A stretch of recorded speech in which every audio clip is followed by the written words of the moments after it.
En los mercados, la inflación y los tipos de interés siguen acaparándolo todo, son los auténticos protagonistas. Unos días se dice que la inflación va a continuar bajando, otros días ya vemos que no cede tan fácilmente, otro día pasa tres cuartos lo mismo con los tipos de interés, que será que se empieza ya a ver el final del túnel en cuanto a las subidas de tipos para posteriormente empezar a tensionar otra vez la cuerda. Y alguien ve los tipos de interés en Estados Unidos ya por encima del 6%, como por ejemplo el CEO de JP Morgan, Jamie Dimon, del que enseguida vamos a hablar también.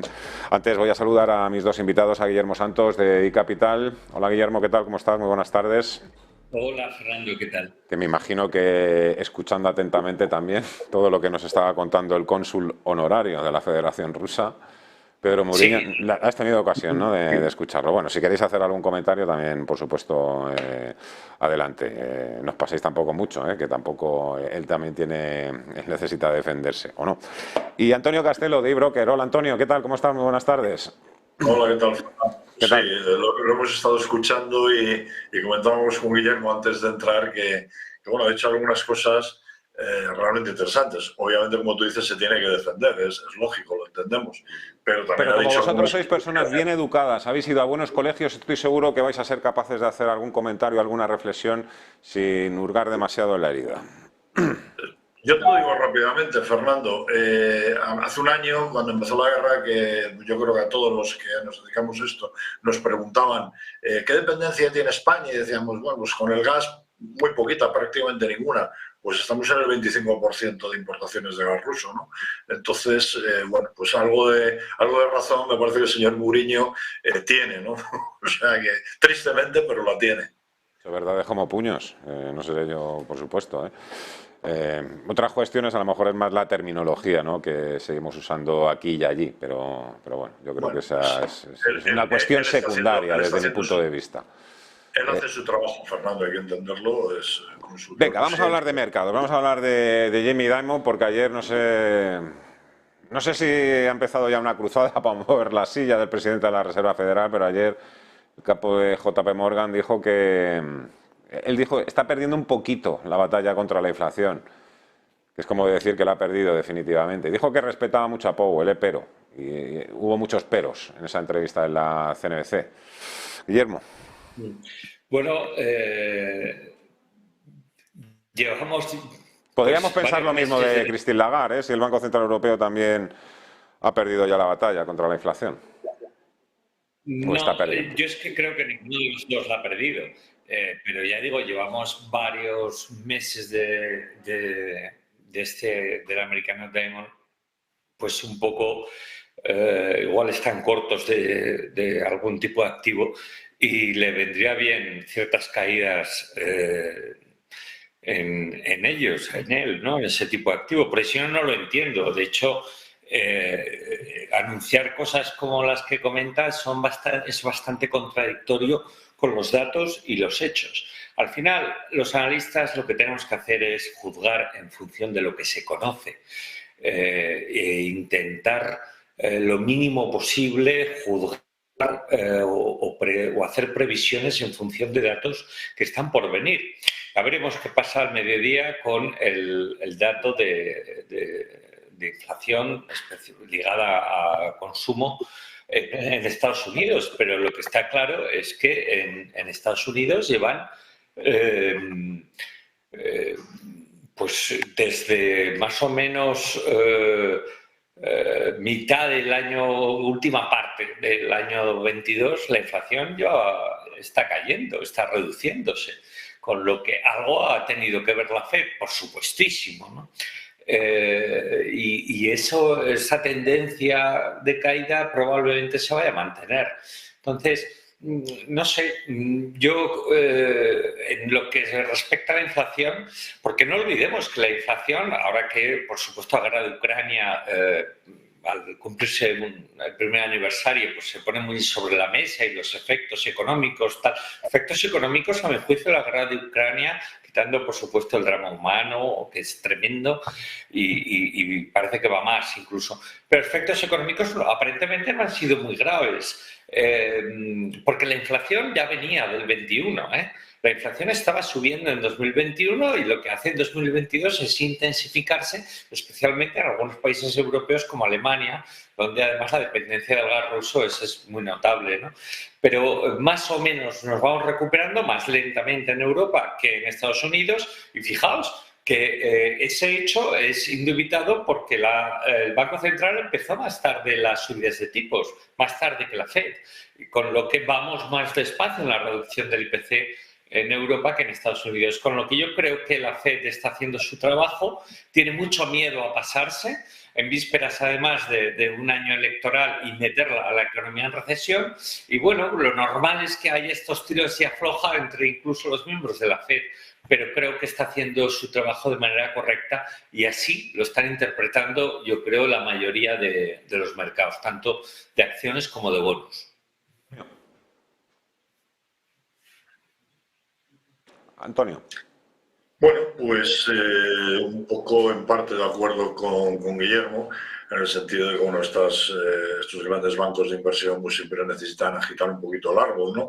Yo esta mañana buscaba por ahí, he encontrado el mes de diciembre un visito textual, algo que se decía desde JP Morgan, y es, por suerte creemos que ya hay signos convincentes de que las presiones inflacionarias están moderándose y seguirán haciéndolo en 2023. Pues bueno, pues ya vemos que se están moderando, pero quizás no tanto como esa historia, esa relativa no sé, eso que se nos ha contado desde hace unos meses, ¿no? La inflación se va para abajo, está todo bien. No, o sea, la inflación va a tardar tiempo en irse para abajo, ha cedido, evidentemente, y ha cedido más, como decía Guillermo, en Estados Unidos que en Europa. Pues ahí están las cifras. Tanto el Banco Central Europeo como la Reserva Federal reaccionaron tarde a una inflación que era evidente que ya durante el año 2021 pues venía creciendo con fuerza, pero es verdad que los americanos lo hicieron antes, que lo han hecho con más contundencia y están los niveles de tipos de unos y de otros y bueno, pues no sé, o sea, yo creo que esta vez, en contra de lo que suelen hacer habitualmente, la Reserva Federal ha sido bastante clara en los movimientos que ha ido dando y lo que ha dicho. O sea, hace, no sé, la penúltima reunión, me parece que fue del año 2022, dijeron una subida más de medio punto, empezaremos a subir cuarto de punto, 2, 3 subidas, veremos qué es lo que va haciendo la inflación e iremos decidiendo sobre la marcha, ¿no? Pues bueno, de momento esto es lo que han hecho. Si te acuerdas, Fernando, y esto lo hemos hablado tú y yo alguna vez, pues hace apenas unas semanas había algunos que lo que decían, los tipos en Estados Unidos difícilmente van a superar el 5. Pues bueno,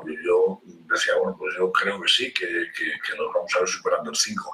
De ahí que lleguen, como dice el señor Diamond, al 6,5 o al 7, pues no lo sé, esperemos que no, pero desde luego lo que sí que está claro es que no va, los tipos no van a bajar, van a tardar tiempo en bajar, igual que la inflación se va a resistir tanto en Estados Unidos como en Europa.